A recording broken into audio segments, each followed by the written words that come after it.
2 દિવસ પહેલા કાલાવડ રોડ પર થયેલી ફાયરિંગ પ્રકરણમાં ફરિયાદી પોતે જ આરોપી નીકળતા પોલીસે બંને ઈસમોની ધરપકડ કરી હતી અને ફરિયાદી પટેલ યુવાને પોતાની પાસે રહેલી લાયસન્સ વગરની રિવોલ્વર વડે ભડકો કર્યો હોવાની કબૂલાત કરતા પોલીસે તેની ધરપકડ કરી હતી।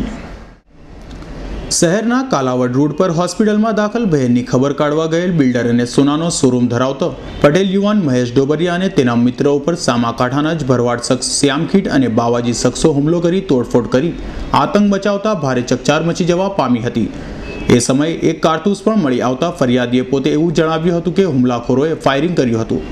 ઘટનાને પગલે દોડી ગયેલ પોલીસ ગણતરીના કલાકોમાં જ બંને હુમલાખોરોને દબોચી લીધા હતા અને બંને આરોપીઓની પૂછપરછ કરતા બંને આરોપીઓએ ફાયરિંગ નહીં કર્યું હોવાની કબૂલાત કરી હતી અને બાદમાં ફરિયાદી પટેલ યુવાનની પૂછપરછ કરાતા તેણે એવી કબૂલાત કરી હતી કે પોતે પોતાની પાસે રહેલી ગેરકાયદે હથિયાર વડે જ પોતાને બચાવ કરવા માટે ભડાકો કર્યો હોવાની કબૂલાત કરી હતી। 2 દિવસ પહેલા કાલાવડ રોડ ઉપર વોકાળ હોસ્પિટલની સામે કારમાં તોડફોડ કરીને ફાયરિંગ કરવાનો બનાવ બનેલ। એમાં મહેશ ડોબરિયાએ એક પરવાણ શખ્સને એક બાવાજી મનોજ વિરુદ્ધ ફરિયાદ દાખલ કરાવડાવેલ।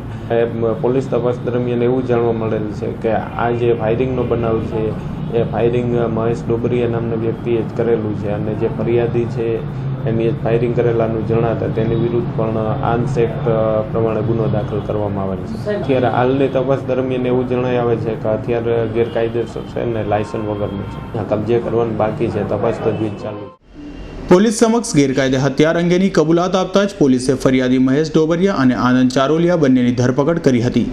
ફાયરિંગ પ્રકરણમાં ફરિયાદીએ પોતે જ આરોપી નીકળતા તપાસમાં નવો વળાંક આવ્યો છે।